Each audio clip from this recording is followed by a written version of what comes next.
Hey friends, if you wish to fix the issue of media player application not working on your Windows 11 computer, then please watch this video. I will guide you through the resolutions. So search for media player application and then click on the forward pointing arrow associated with it. Click on this download pointing arrow. Now we have the option to uninstall it, which is excellent. But we will go to app settings. Now scroll down and select terminate. Then click on repair and repair this application. Okay, and you'll get a tick mark here. Click on reset and then on reset once again to reset it.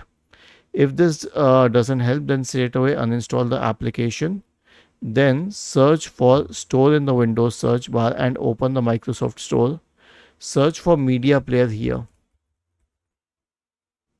Okay, and then go to Windows Media Player and you can install it from here.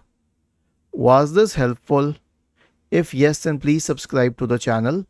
If not, then let us know in the comment section of the video on how we could help you further. Thank you for watching this video and have a nice day.